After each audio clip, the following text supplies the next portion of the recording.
In today's video, I'm going to teach you how to activate ExpressVPN with a key.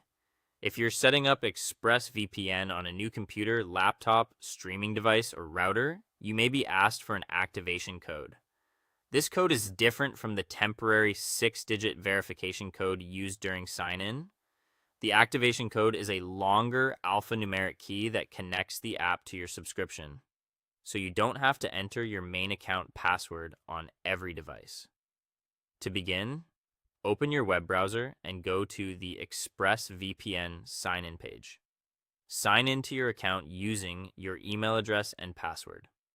After that, ExpressVPN may send a temporary 6-digit verification code to your email for security. Open your inbox in another tab, copy that code, paste it into the verification screen, and continue. Once you're inside your dashboard, look for the ExpressVPN section and then choose VPN. You can also find this from the area that helps you set up your devices. On that page, locate the field labeled Activation Code. You'll see a long string of letters and numbers. Click the copy icon next to it so the code is saved to your clipboard. It's a good idea to leave this page open while you complete the rest of the setup.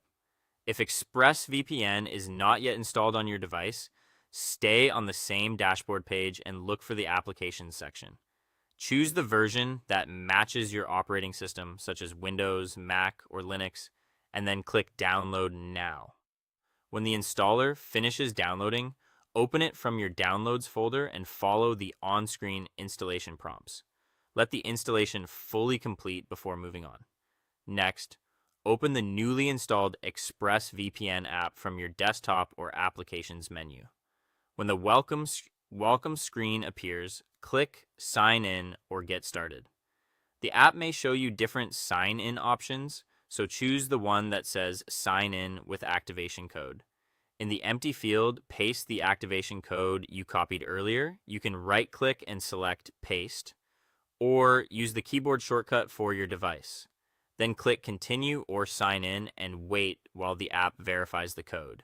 After that, the app may ask about a couple of setup preferences. You can choose whether it should launch automatically when your device starts up, and whether you want to share anonymous crash reports to help improve the software. Select the options that best match your preferences. Finally, test the connection. In the main app window, click the large power button once. ExpressVPN will connect to a recommended nearby server. Wait a moment until the interface shows a green protected status, then open a private or incognito browser window. Go to expressvpn.com/whatismyapp and confirm that the displayed IP address and server location match the VPN connection. Once that looks correct, your setup is complete.